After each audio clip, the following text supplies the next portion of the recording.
When we say step one, write your curriculum, the question might naturally occur, what exactly goes in that curriculum?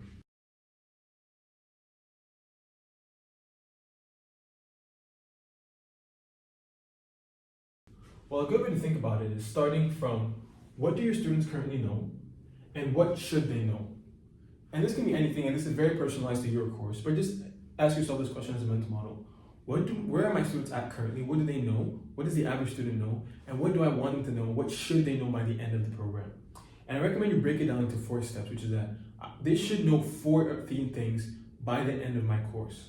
Now, in the case of Attila, we decided that there's 4 things that students should be able to know by the end of an Attila curriculum. 1, goal setting. 2, resume writing. 3, networking. And 4, interview prep. And then this will now basically break down into what they're going to learn for each of those lessons for the month of the course. Once you kind of have a high-level idea of, okay, what students are going to be learning, then it comes down to when are they going to learn this? So this is going to be your dates. So your curriculum is composed of what are people learning and when are they learning this? And there's kind of 3 key points I like to have in my curriculum. Week 1, mentor training.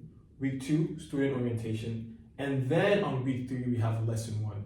So most people will think, okay, well, the start date is week 1 when we start the first lesson, but I like to kind of set a very strong, solid foundation, which is why before we even get into any teaching on week 3, we first of all have to train our mentors, train our teachers, and then we orient the students to what to expect, expectations the week prior to the first week, and then on week 3, we have the first week of class.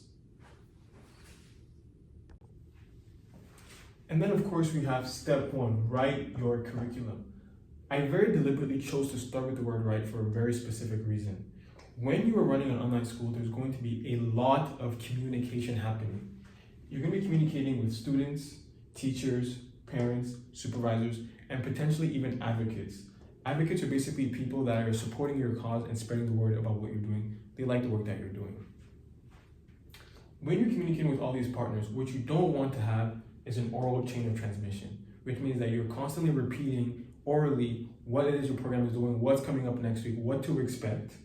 And also these parties are also communicating with each other orally. What you do want to do instead is have written documents that are shareable via a link. This makes sure that the messaging is consistent and is controlled by what you dictate. When it comes to shareable links and documents to use and tools to use to create written documents that are shareable via link, these are my personal preferences. When it comes to purely functional documents or things that are used internally, Google Docs, Google Slides, and Google Sheets work perfectly fine. When it comes to things that you want a more design-friendly aesthetic, we can use Canva. And if you want to use something that's public on the web and maybe a marketing website, you can use Notion.